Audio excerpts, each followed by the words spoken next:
Amores e amoras, vamos revisar um pouquinho do capítulo de geometria, tá bom? Então vamos lá, o que nós estudamos neste capítulo? Nós vimos os polígonos, que são figuras planas, né? A gente desenha no papel e tem duas dimensões, porque eles têm vértices e arestas. O que são vértices e arestas, tias? Bom, vértices são os pontinhos de encontro e as arestas são as linhas que ligam esses pontinhos. Então, a gente tem figuras. Como esses polígonos são classificados? De acordo com o número de arestas. O menor polígono que nós conhecemos é o triângulo. O triângulo ele tem 3 ângulos, 3 vértices, 3 arestas, tá? Então, nós temos, com a quantidade de arestas, a classificação desses polígonos. Eles podem ser quadriláteros, pentágonos, octógonos, lembra disso? Se não lembra, volta lá no livro que tem toda a classificação dele. Depois nós estudamos giros e ângulos. Lembra? Nós fizemos voltinhas, 1/4 para um lado, voltou, 1/4 para o outro. Então nós temos a ideia de giros. Com o que nós fazemos esses giros? Com as circunferências. Circunferência é diferente de círculo. Circunferência, nós temos o contorno do objeto. Círculo é o objeto inteiro, tá? Círculo e circunferência não são polígonos, porque polígonos são formados por arestas, que são linhas retas. Então, o círculo e a circunferência não entram na classificação de polígono. Nós estudamos também simetria. O que é importante na simetria? Nós acharmos o eixo. O que é o eixo? O eixo é aquela linha que divide ao meio. Então, nós temos aqui, ó, o eixo da circunferência, o eixo... Nossa, ficou no meio certinho, né? O eixo aqui desse quadrilátero. Uma figura pode ter mais de um eixo? Pode sim. Olha aqui, ó. Aqui eu consigo dividir ao meio, aqui eu consigo dividi-lo também. Então, ó, eu tenho várias maneiras de dividir esta figura ao meio. Então, quando eu divido essa figura ao meio, eu acho um eixo. E aquele eixo eu posso espelhar. O que está de um lado precisa estar do outro, certo? Isso é a simetria. Depois nós falamos sobre poliedros. Lembra que eu comecei lá no início falando com vocês? É igual uma plantinha, certo? Começa de um pontinho, uma sementinha. Essa sementinha dá o quê? Uma mudinha, que são as linhas. E depois ela vai crescendo, vira uma planta. Tá aqui, uma plantinha. Ó, virou uma plantinha. E mais à frente ficou um adulto, uma árvore.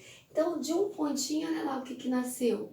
Uma figura que ocupa um espaço. Por isso, uma figura espacial. Poliedro, ele nasce de um polígono, porque as faces deles são polígonos. Eles têm faces planas. Olha lá, os polígonos não são figuras planas, então os poliedros, eles têm faces poligonais, tá? As faces deles são triangulares, são retangulares, quadrangulares, pentagonais. Então, as faces deles são figuras planas, por isso, poliedro, tá? Edro, poli, tem várias faces. E como ele nasce de uma figura plana, ele também tem vértices e arestas. Voltando aqui, ó, os vértices são os pontinhos de encontro e as arestas são as linhas que ligam uma face à outra. Tia, você passou um exercício para nós acharmos quantas arestas tinha a figura. Muito fácil, presta bem atenção. Para achar a aresta, é só você olhar a base. A base dessa figura aqui é uma base quadrada. Então, ela tem 4 arestas. Essa figura não é uma figura tridimensional? Então é 4 vezes 3.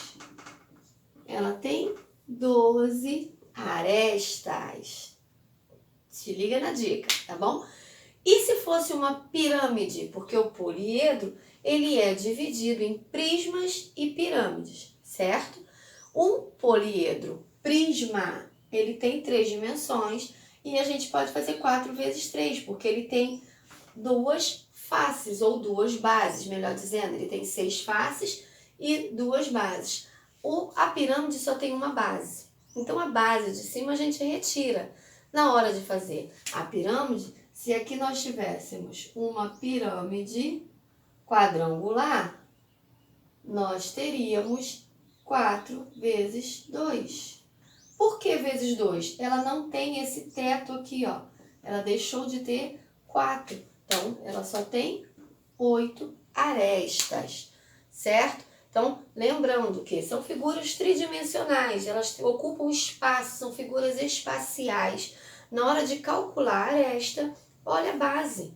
Se a base é pentagonal e é um prisma, multiplica por 3. Se a base é pentagonal e uma pirâmide, multiplica por 2. Você vai ter sua aresta aí facinho de descobrir, tá bom? Não precisa ficar contando uma por uma. Depois disso, nós trabalhamos tabelas onde nós colocamos organizados os dados e os gráficos. Os gráficos, eles têm sempre 2 eixos. Um eixo vertical e um eixo horizontal. Para quê? Para você inserir esses dados aqui, ó. Geralmente você tem aqui quantidade de dinheiro, ou de unidades, ou de que for, e aqui o tempo. Ou o contrário, você pode colocar o tempo para cá e a quantidade para cá, dependendo do tipo de gráfico que você vai escolher. A gente tem vários gráficos aí, eu te dei uma aula aqui com alguns exemplos para vocês, tá bom? Ó, meus amores, qualquer dúvida estou à disposição. Só ligar para a tia, passa mensagem pelo Instagram, que a gente vai conseguir vencer esse espaço que está nos separando. Paz e bem.